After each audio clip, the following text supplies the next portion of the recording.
Hi, this is Janet Fitch, and it is noon on Wednesday Pacific, 3 o'clock Eastern. And if so, this is Writing Wednesday, where I answer your writing questions, psychological questions, craft questions, the writing life, even business aspects, all of your writing questions, human questions, existential questions, romantic questions. I'll even do that. Because the writer is a unitary being, and we have all these facets that come together when we sit down to create. So there's really nothing that doesn't apply. If you have questions for me in between Wednesdays, write to me through my website, janetfitchwrites.com.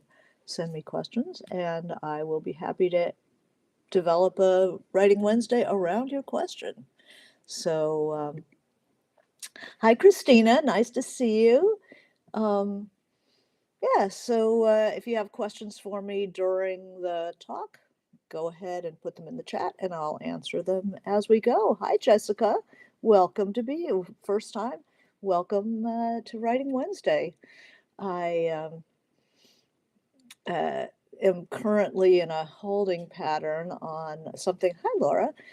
Currently in a holding pattern on something that I'm working on as it went out to be um, analyzed and I don't know, get some outside input. Everybody needs outside input. Writing group, um, even a good reader. If you have a friend who's a really good reader, not even a writer, but somebody who is perspicacious in their reading life.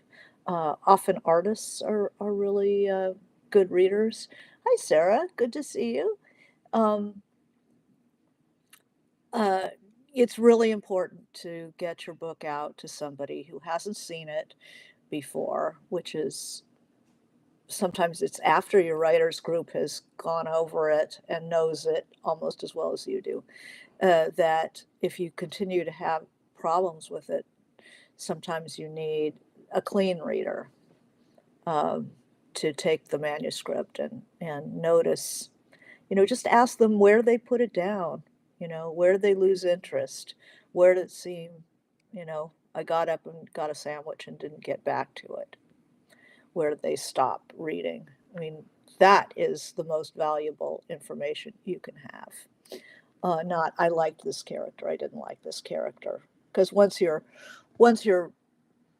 book is sort of gelled, you're not looking to necessarily to get rid of characters unless your clean reader says, you don't really need this character at all. And that's a piece of advice to pay attention to. Um, but to say, I put it down here, the scene in the hospital was a little long. I didn't really see why you needed it in the first place. That's really important information. Um, Laura asks, have you heard of or can you recommend Girl Friday Productions out of Seattle? I have no idea what that is. Is that a film company? I don't have anything to do with film companies. They tend to approach me rather than the other way around. Uh, so yeah, what is Girl Friday Productions? Let me know, and I'll see if I have any ideas about it. But I do have a question. It's a publishing company, Girl Friday Productions, small publisher. I haven't heard of them, but they're all hybrid publishing. Okay, Laura says it's a hybrid publisher, and hybrid publishers are where the publisher and the writer bear the costs and share the profits. And I think it's a whole new world, the new ways of financing publication. I think that some of the hybrids are doing really, really well, especially if they offer editorial services, because they got to put up something against what you're doing. I know She Writes comes out of Portland, I believe, and they you share costs, you share profits, but they have wonderful editorial input. So you are getting a professional publishing company. It's very different than self-publishing. So yeah, take a look. Go on poetsandwriters.org and look around for anything on Girl Friday Productions or whatever hybrid publisher you're interested in. Or if you're interested in hybrid publishing, I I'm sure that they have many articles on um, hybrid publishing and publish in Poets and Writers. So pw.org for all your writing questions. I'm a great fan of Poets and Writers. Hi, Wendy. Um, Certainly, when I was a young writer out in the boonies and didn't know any writers, and I was working as typesetter and stuff, Poets and Writers was like my one bridge into the world of writing, publishing, um, ideas and inspiration and interviews, and also unlocking the publishing world. It's a trade publication, among other things, and it breaks open the sometimes monolithic um, field of publishing. It's not as monolithic as all that. It's a bunch of people who are avid readers, but still have to make a living for themselves and their company. And some of their concerns, agents, frequently have interviews in there. Publishers, what's going on in the publishing world. It's changing just like everything else. Um, so I do have a question today that somebody wrote to me through my website, and I encourage you to do this. It's much more fun when I get questions from you guys. So this is from Marie. So Marie, if you're here, this is your question, and this is an interesting one, and we'll see how it links in. When it comes to reading as a writer, do you think it makes any difference listening to an audio book versus actually reading and looking at the words? Would you refer to audiobooks as reading? Well, that's a terrific question. I don't know how many of you listen to audiobooks. I'm a huge fan, huge fan. I live in LA, I spend a lot of time in my car, and I can't go anywhere unless there's a book in my car on Audible. And I don't use Audible. I don't use any Amazon products for obvious reasons now. But my library, Libby, is a library app, and you can borrow audiobooks through Libby, and I listen to them all the time in the car. And I still have CDs, so I can get books on CD and stick them in there. But most new cars don't have CDs anymore. But my audiobooks from Libby. Um, so sign up if you have a library card anywhere, check it out. Um, so I'm listening to an audiobook right now. It's an author reading her own book, which they never used to let you do. You always had an actor, and the actors are really terrific. So if I was offered to read my new book, would I do it, or would I prefer an actress? Probably a good actress really makes a difference. I've had good actresses all the way through my own audiobooks.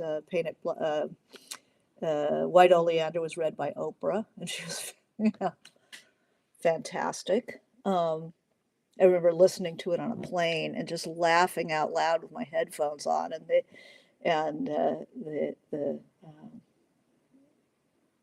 cabin assistant, we don't say stewardess anymore, flight attendant came by and said, what are you listening to? And I said, oh, I'm listening to this book on tape, and it's fantastic.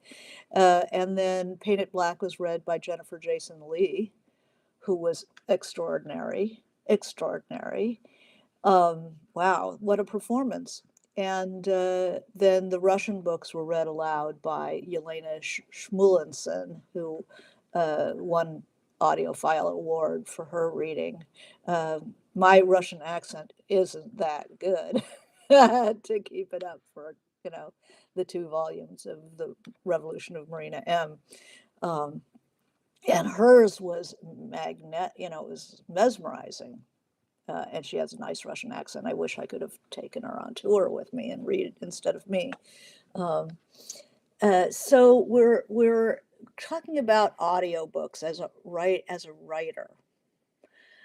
Sarah asks the obvious question is how do you annotate in the margins of an audiobook? It's a real issue. Okay, so reading as a writer, here I have a tape CDs on my. They sent CDs. They didn't have the audiobook. It was too. It was in too high demand. Um, so I've got the CDs for. I'm reading Rachel Kushner's Creation Lake.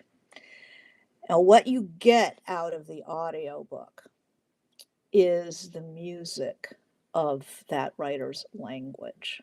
You get the beauty of the language. Um, and it reminds you that a good portion of what people read for is the sound of that prose.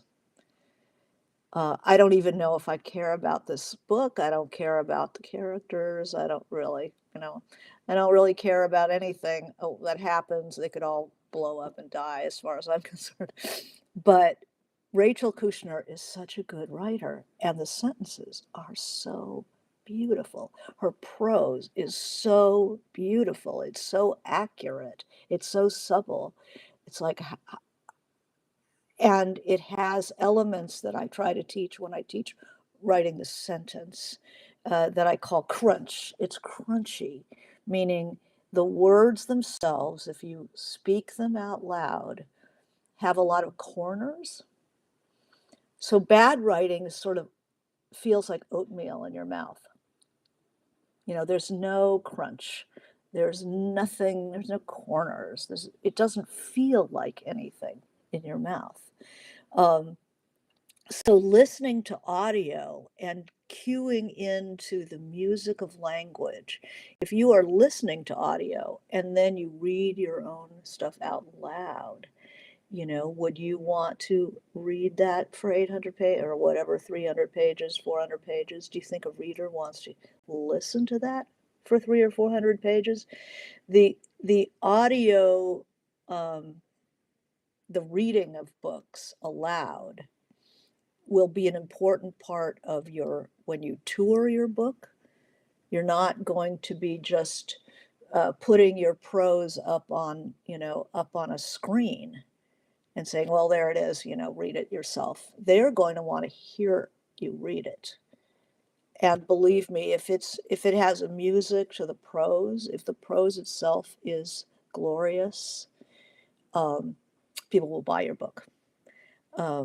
So it's a good practice. So listening to audiobook is a good practice because it cues you into this invisible part of writing, which is the beauty of the prose. Um, so so Sarah says, how do you annotate in the margins of an audiobook?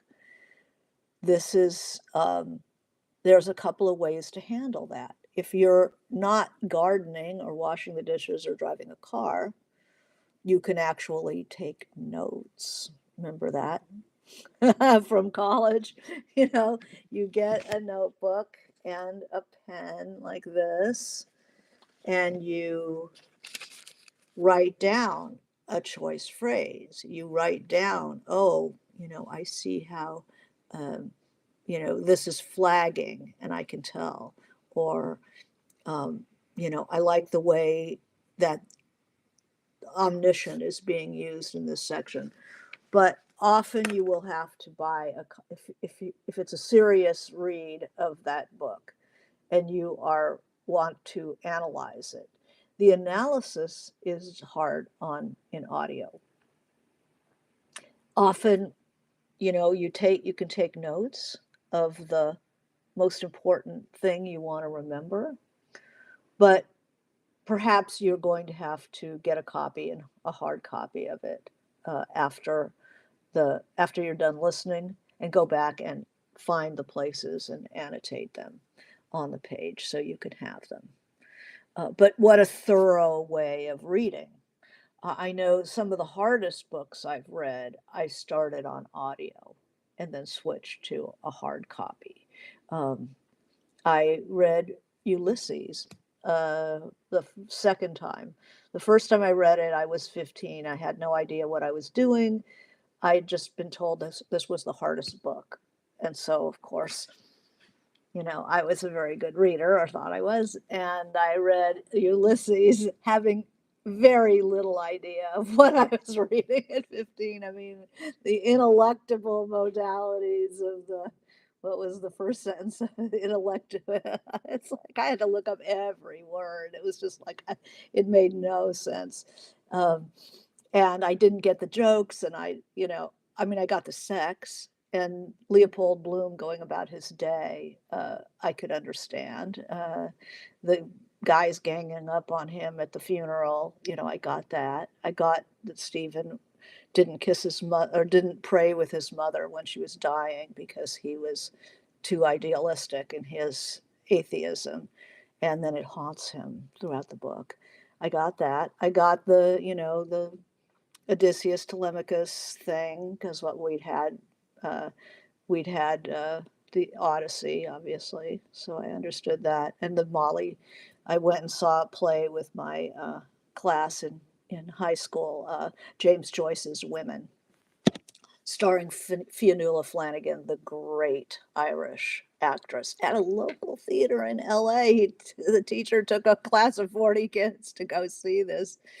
And um, she did six of Joyce's women, three real people, his wife, his mother, and somebody else, and three of his fictional people, and ending with Molly Bloom, who is propped up in bed on stage naked. Fionnuala Flanagan naked in a bed with her long red hair. I mean, I'm in 12th grade. It was like the most amazing thing, daring, amazing thing I'd ever seen in my life. But mostly it was reading and barely comprehending what I was reading. Okay, so the next time I read it, I wanted to understand it. And I read about it. I read books that read. Joseph Campbell was a Joyce scholar before he was Joseph Campbell. He was a Joyce scholar. So he knows a lot about a lot. And so I read that book, so about Joyce's project in general. I read a chapter by chapter breakdown because I wasn't in college. I wasn't cheating. I was just wanting to understand it. And then I got it out in audio. It was like 30 cassettes. And I sat up in bed and I listened to Ulysses while I was reading on the page.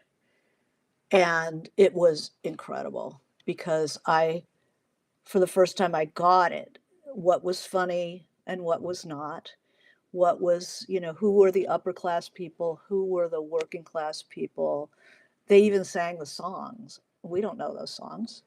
So they sang the songs. I mean, I can recommend this so much if you're reading something difficult. This is not, you don't need to do this for, um, I won't name any mediocre middlebrow fiction, but for entertainment fiction, you don't need to study it. But when you're a writer and you're reading as a writer, one of the best things to do is to listen to it and follow along on the page. It really, really helps you focus, and you get so much more out of it. But, for most books, you don't need that at all. Wendy says, there are days when I just want to read something beautiful, and that's about language more than the story sometimes. Um, and she said, we saw it too as graduate students, James Joyce's Women. Yeah, that was amazing. The listening to it reminds you how important sound is in fiction, and it also reminds you you can have too much description as somebody who likes lush description, but sometimes you can have too much. And when you're in audio, the if you find yourself getting lost, that's a reminder, of why you can't just go on and on without wanting to know what happens. Um, I love audio, and often I have ended up buying the book to see it on the page. But it's a wonderful component, and it's a good practice to read your own stuff for when you know you can tell whether the prose is really beautiful, that it's really good by reading it out loud. Are you halfway singing that prose? Does it sing, or is it thud, thud, thud? Um, you can hear things that you can't see. Um, I do think that it counts as reading audiobooks. Um, I read a lot and I listen to a lot of audiobooks. I have a Kobo, which is a non Amazon um, read e-reader, and you buy stuff from Kobo instead of from Amazon. So this is where I read in bed. I'll read on this. I have actual books that I'm reading. I have a book on audio. I always have, but just I have them going on. And I'll tell you, some of the most memorable reads I've ever had have been listening to a book on tape. I don't forget it when I've heard it that way. It just unlocks it in a way that it's always memorable. You always remember where you were listening to it. Driving trips, listening to, I had read Dog Soldiers, Robert Stone, several times. Loved that book. Um, but I remember listening to it on tape um, in the car going on a trip, and my kid in the back seat, and I thought she was asleep. And we're listening to this crazy Vietnam era book, amazing, but really freaking intense. And suddenly, a little voice in the back, in the back seat goes, what does this mean? Unsuitable for children. That was funny.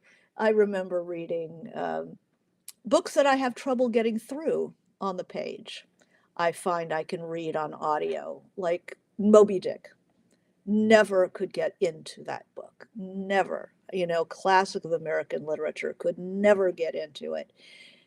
And then my local library, this is when they were on tape, these big whacking things. I go to my local library and just see what they had, because they didn't have everything. You had to go downtown for that. Um, so see what they had, and a lot of it was catching up on classics. So they had Moby Dick, and I took it, and I was just enchanted. And the places that normally had bounced me out, descriptions of fishing gear, whaling, harpoons and ropes, and because there's a steady progression in audio, that you'll get through it. Um, and I loved it. I loved it. I got all the way. No, I don't think I got all the way through. I think I listened to half of it and then got the book and read the rest on the page. And sometimes I do that. I remember reading Murakami's Norwegian Wood on a driving trip up to see my husband was teaching up at Davis. And Norwegian Wood, I had never gotten through a Murakami book before. And that book was so wonderful that forever after I can read Murakami on the page because I can sort of hear it. Um, so sometimes the audio book is I shouldn't say better than the book, but it's more accessible than the book when things are difficult. I read a lot of Edith Wharton and um, a lot of classics that I just would not have even bothered with. We have good comment. So Christina says storytelling started as audio, right? The oral tradition in person. It changed the way I frame listening to audiobooks. It was the original reading. Yeah, isn't that interesting? And I was reading something about the oral tradition. Um, Garth Greenwell has a Substack page. Is that where I think that's where I read this. It's so smart. I don't take a lot of people's Substacks, um, because they're just like, this is how I live, this is me. And, I've got a lot to read. But Garth Greenwell is some kind of genius. He is. And he was talking about, somebody was, I think it was this, I think it was Greenwell, was talking about translating um, the translations of Homer, and that Homer was not written. It might not even have been a single person. The oral tradition crafted the Iliad and the Odyssey. And that's why there are all those repetitions, kind of musical repetitions, making it. Oh, I know what it was. It wasn't Garth Greenwell. I'm reading a book called Moonwalking with Einstein about memory. Oh, let me just turn, I don't hate to turn my back to you, but let me grab Moonwalking with Einstein.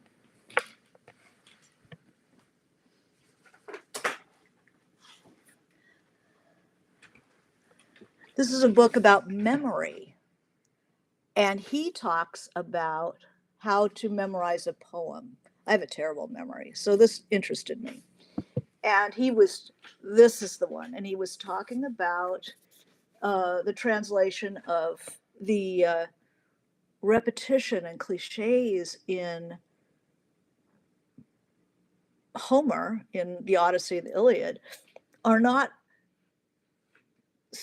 were not in their time seen as a negative thing. The importance was to be able to memorize a 2,000 line poem. And so, like a song, like the chorus of a song, these are memnotic devices.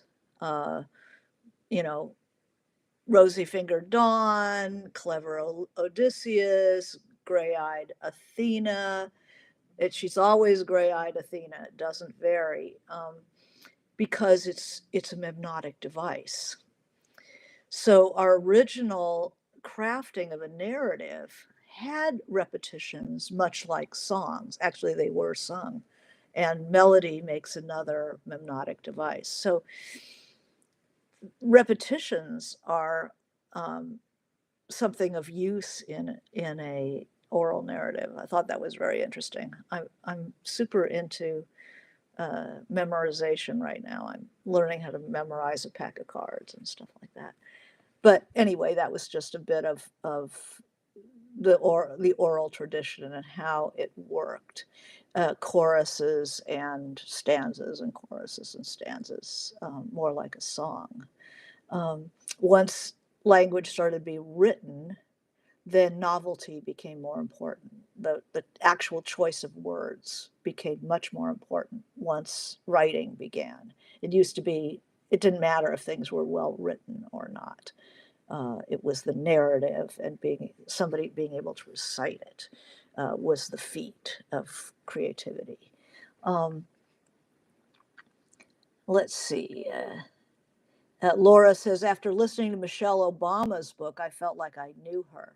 Yeah, yeah, the intimacy of the spoken word, because we all begin as readers listening to, no, not all of us, but those of us were fortunate enough to have parents who read to us.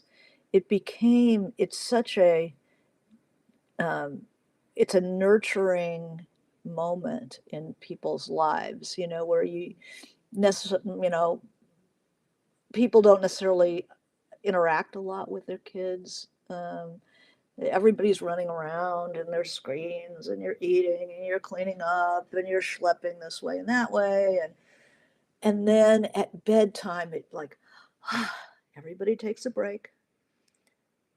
You get into bed, your mom or your dad or, an older, aunt or sibling or grandma, whatever, comes and sits on your bed and you get that book and it's like a moment for you and where you're two people go off into another world together, something an adult can do with a child. And I think the magic of that spoken word is the intimacy, the love.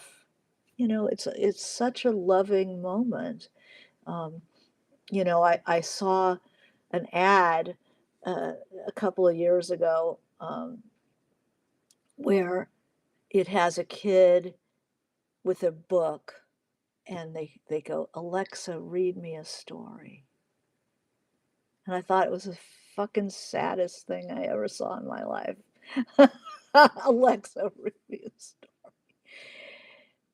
That's not the same because it's not just about the story. It's about the love and the moment and taking that time and both going together. This is a kid shooting out into Mars or wherever the story goes by himself. And a machine, a little hockey puck of an AI, reading him a story. It just broke my heart. It broke my heart. Um, so let's see. Um, Sarah says, how many books do you tend to have going at a time? I feel I can only be fully immersed in one world at once. Yeah. How many do I have going? I have a book in the car.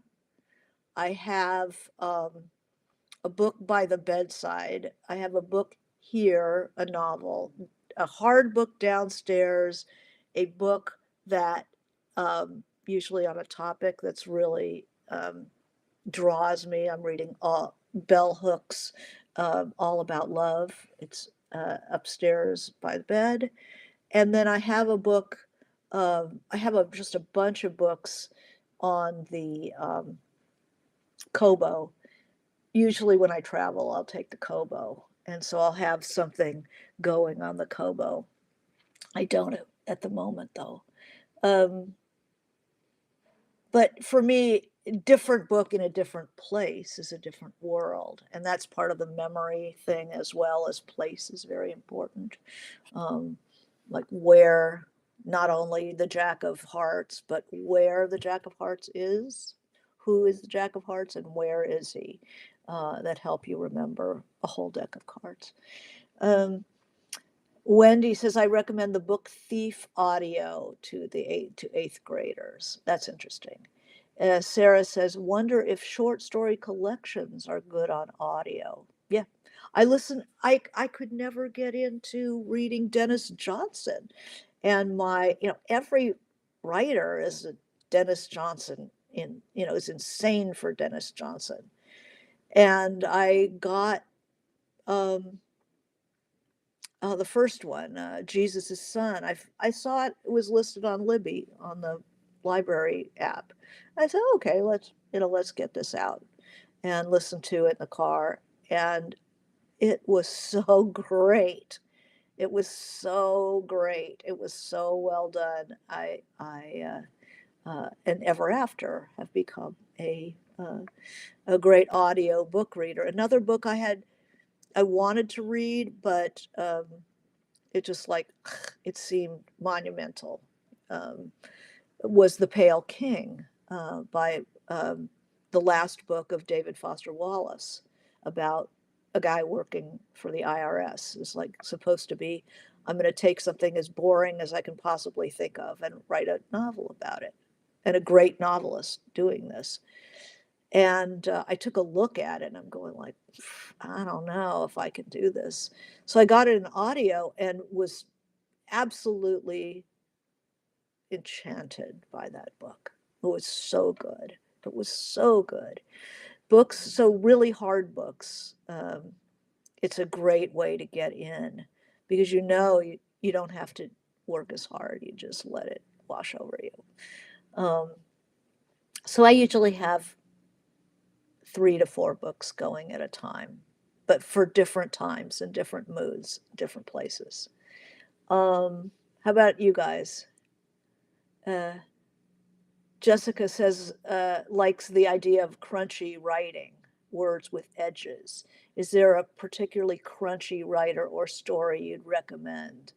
Uh, read, read Rachel Kushner's The Flamethrowers. Listen to Dylan Thomas read his own poems. Then you'll hear some crunchy prose or crunchy writing. Who else? All really good writers are like that. Mary Gateskill uh, comes to mind. Dennis Johnson comes to mind. Um, all the everybody good. Faulkner comes to mind. Hemingway comes to mind. Uh, all good writers pay attention to their prose like that. But I'd have to say, because I'm reading Rachel Kushner right now, I'd say The Flamethrowers would be the one. Llewellyn says, hi, Llewellyn, says the only way I can remember anything for recitation is to give the words rhythms. Yeah. Yeah, rhythm and rhyme. That's why poetry, the most beloved poetry, uh, are poems that rhyme and have rhythm because they are the easiest to remember. It's the mnemonic device that keeps them going. Um, so Meredith is here, Diamond Dove. See, I figured it out finally. The Sleepy Bookshelf podcast has classic books broken up into chapters and read in a soothing voice. It can put you to sleep, but it's great to listen to them with my eyes closed and no distractions. That's interesting. I don't want to fall asleep when I have the fight not to fall asleep is, I mean, that's the great reader battle. There's a guy who had a radio show here in LA named Michael Silverblatt, and he had a show called The Bookworm. And he prided himself on reading everything that a guest had written, that he would read it all before he would interview the guy or the woman, um, which I've got to say I really admired about him. And I asked him once, how does he read so much? Where does he read? How does he read? When does he read? I was very interested. And he said he never reads in bed because it's a signal to go to sleep. So he always read straight up, sitting up in a chair with a good lamp and probably more than one cup of coffee. Uh, so that's why I save a book that is pleasant, that draws me by subject matter, um, but that doesn't require a lot of mental activity for bedtime reading. Because if I fall asleep, I fall asleep. Um, but for serious fiction that you really have to apply something to, you know, it's in the morning. And generally, I was, this happened a couple of years ago. I was thinking, I want to read 100 books. Oh, because the books were piling up in my house. Because I go to a bookstore and they jump off the shelf and they stick to me like sway. There's how they harvest hashish they take somebody in a suede suit and they send them running through the fields, and the pollen or whatever it is sticks to uh, the suede suit, and then they scrape it off and make the bars. And I'm like that in a bookstore. I mean, the books just stick to me. So I had a pile, more than one pile of books that I'd bought, and I'm like, how am I ever going to get through all these books? And I said, okay, I'm going to read 100 books a year. I have to read 100 books a year to just make a dent in what I'm doing to my house. And so I read aloud and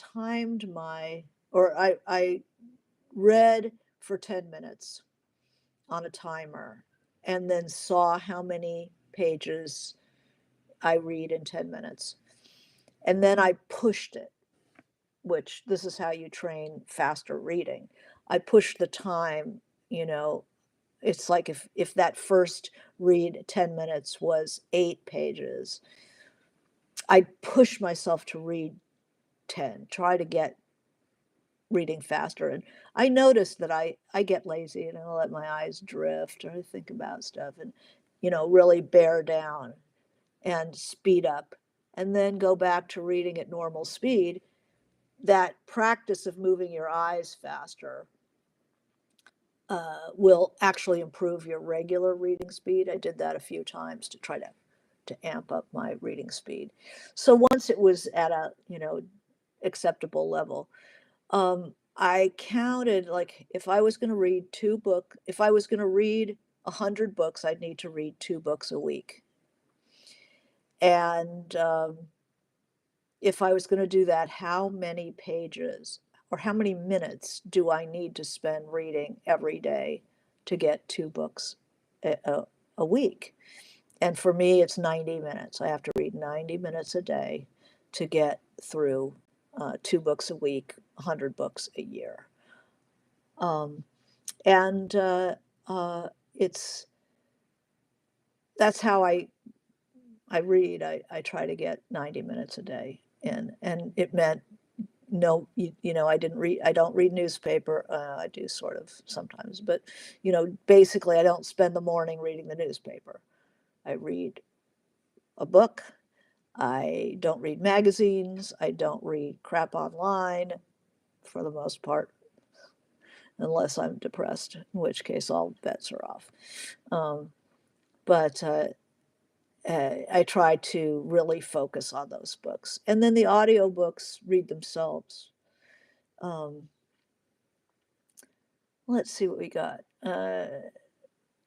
So LMAE, hi, welcome. So says it's almost as bad as a baby's first word being Alexa. Oh, the reading of a bedtime story by Alexa. Yeah, that's just freaking heartbreaking.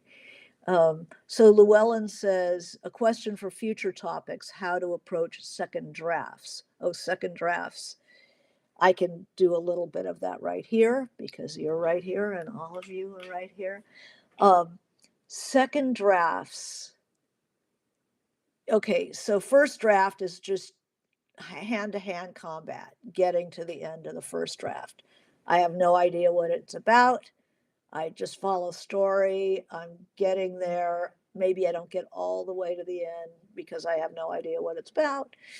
And I just feel like, okay, that's sort of the territory. It's like cut out the granny squares and laid it out. I know what it's basically the contours, where the boundaries are going to be. And then second draft is like, okay, I don't have to start where I started. Is there anything I could take out? Is there anything that needs to be in there? I 3-hole punch and put the pieces in that notebook and start moving them around. I see where something that just doesn't fit anywhere, I put it aside. I put a blank piece of paper in there saying to come, something to come. It needs something. Like I'll have a scene between, you know, Doug and Donna, and then another scene of Doug and Donna right up against each other. And I know I need something in between. It has to vary. You can't just keep hitting me with Doug and Donna and just say to come. And then, get a flow to it, decide where things are going to go, how you want to tell the story. That's where you can decide at the beginning of your second draft of where do you want things to be happening. Um, and see what will fit and what won't fit. That's how I approach the beginning of the second draft. And then as I fight my way through the second draft, creating those scenes that didn't exist, trying out this new flow, maybe I started in a different place or I'm using a different technique than I thought I would. And then sometimes I can actually get to a real ending if I can figure out Like, what is it really about? If I have a bunch of subplots, like, which is the major plot? Sometimes I don't know until I've been handling it in the second draft. Um, so everything is still fluid in a second draft. You're figuring out your you're figuring out your structure in the second draft. Um, Wendy says, I haven't been sleeping enough because I'm up reading Marina M. That's the Revolution of Marina M is quite intense. Um, so every writer is happy to hear that you can't sleep because you're reading their book. Or as a friend, I worry about you. As a writer, I'm like, all right. And poet Ikrebelon, I don't know who you are, but Poetic Rebellion. Poetic Rebellion. Do audiobooks count as reading? Would you refer to it as reading? Absolutely. Absolutely. We've been talking about that. And after I'm off, you can listen to the beginning of this. Yes, I absolutely think of it as reading. It's a special kind of reading that's delicious and has some downsides, uh, which is mainly the question about how do you annotate? How do you analyze? Because it marches on. Um, so, Sarah says, same here, but it's the second volume, Chimes of a Lost Cathedral, the second Marina M book. I thought I'd have nightmares after the last scene, but I enjoyed it too much. Yay. And Meredith says, if I'm reading a good physical book, I will stay up too late reading it. Just one more chapter. Yeah, I do that. Um, so Llewellyn says, ask Andy about the reading machine we had to use in grades 7 and 8 in communication class that was designed to increase reading speed. Llewellyn and my husband went to school together in Canada. Um, you push yourself. The reading speed is the difference between getting 100 books a year and getting 20 books a year. And the amount of time if you figure you're trying to get 2 books a week, you push your reading speed by moving your eyes, and you can get a card. People do this. Reading specialists will help people um, do this. You get a card or something like this, and then once you're finished with a sentence, you move the paper down so the eye doesn't flick back to the sentence below it, and down and down and down. That's very helpful. Reading in clusters instead of by single words.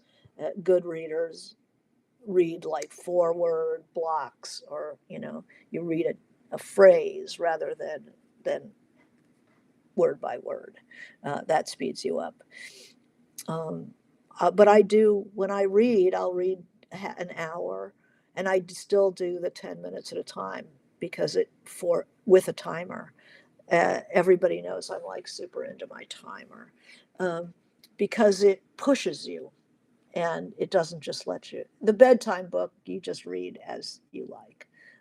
I just read as I like, but the serious book that I'm reading during the day is I push the reading, and I mark them up. It's very difficult to get rid of a book, um, to sell it again once I've done with it, because I write all over it. Um, is there anything else that we can talk about these? Do audiobooks count as reading? Absolutely. And I always want to get another book in. And you have to remember that also the sound is going directly into your head without the mediation of thought, which is when you're reading like this. So I am very fussy about what I'll listen to. It has to have that music to it. Otherwise, I'm filling my head with Cheetos. I'm filling my head with garbage. It's like, no, I can't have that in my head. It's got to be something beautiful, or why subject myself to it? Um, so anyway, you know, I hope that you enjoy audiobooks. I use the Libby app. If you haven't found that yet, it's fantastic. It's a way of getting your audiobooks through the library, and you know, like that. So thank you very much.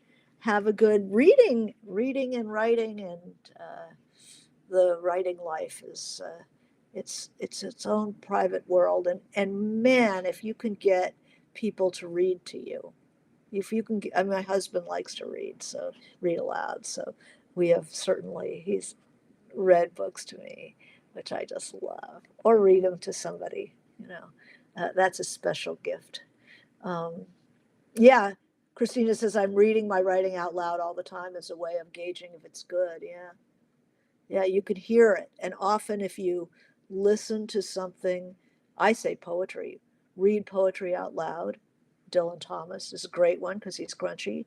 And then when you write your own stuff, you'll and read it out loud, you'll hear, um, oh, was there any music to that, or does that feel like oatmeal?